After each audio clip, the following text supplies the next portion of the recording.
मुंबईत शिवाजी महाराजांच्या पुतळ्याची विटंबना, खासदार संजय राऊत यांचा आरोप, शिल्पकार आपटे वर्षावर लपून बसलाय का, पहा राऊतांचा टोला। माजी आमदार केपी पाटलांच्या पाठोपाठ ए.वाय. पाटलांनी देखील शरद पवारांची भेट घेतली। काही दिवसांपूर्वीच अजित पवार गटाला त्यांनी सोडचिठ्ठी दिली होती।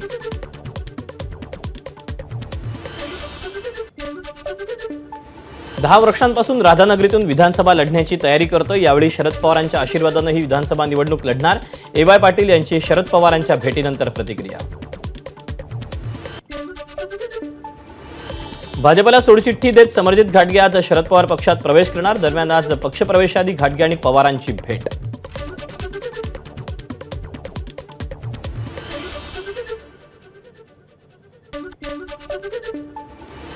वस्तात बदलला नाही तर योग्य नेतृत्व स्वीकारलं, शरद पवार गटातील पक्षप्रवेशावर समरजित घाटगेंची एबीपी माझाला प्रतिक्रिया।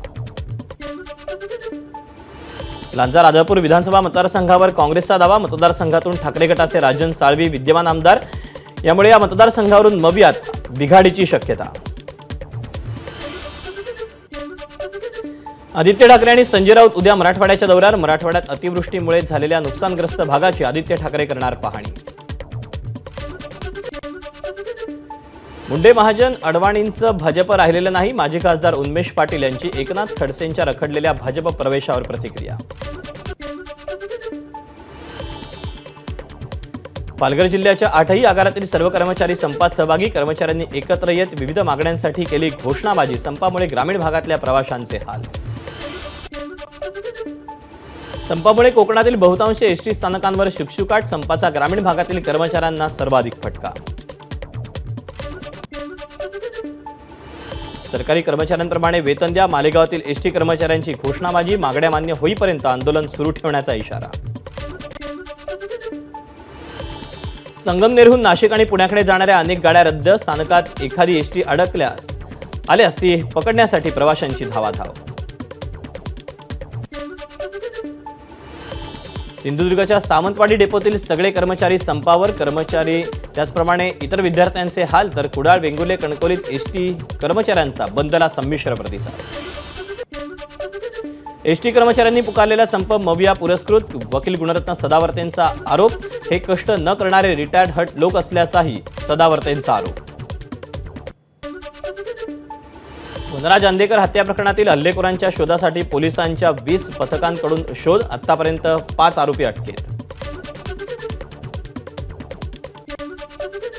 अभिनेता सलमान खानच्या घरावर गोळीबार करणाऱ्या आरोपींना तुरुंगात दाऊद टोळीकडून धोका, आरोपी विकी गुप्ता आणि सागर पालच्या कुटुंबियांकडून सुरक्षेची मागणी।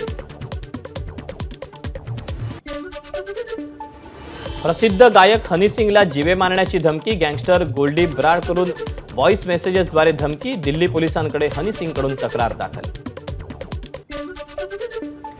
सूचना प्रसारण मंत्रालयानं नेटफ्लिक्सचे कान टोचले, भारतीयांच्या भावना लक्षात घेऊनच कंटेंट अपलोड करा, सूचना मंत्रालयाचे निर्देश। IC 814 वेब सिरीजवरून नेटफ्लिक्स कंटेंट प्रमुखांची केंद्रीय अधिकाऱ्यांची बैठक। 27व्या राष्ट्रीय ई गव्हर्नन्स परिषदेचं मुंबईच्या BKCत आयोजन, मुख्यमंत्री एकनाथ शिंदे, उपमुख्यमंत्री देवेंद्र फडणवीस राहणार उपस्थित। परिषदेत केंद्र, राज्य, जिल्हा प्रशासन आणि शैक्षणिक संशोधन संस्थांना पुरस्कार वितरण। राजस्थानच्या बारमेरमध्ये लढाऊ विमानाचा मोठा अपघात, भारतीय हवाई दलाचं MiG-29 कोसळलं, पायलट सुरक्षित। एबीपी माझा, उघडा डोळे बघा नीट।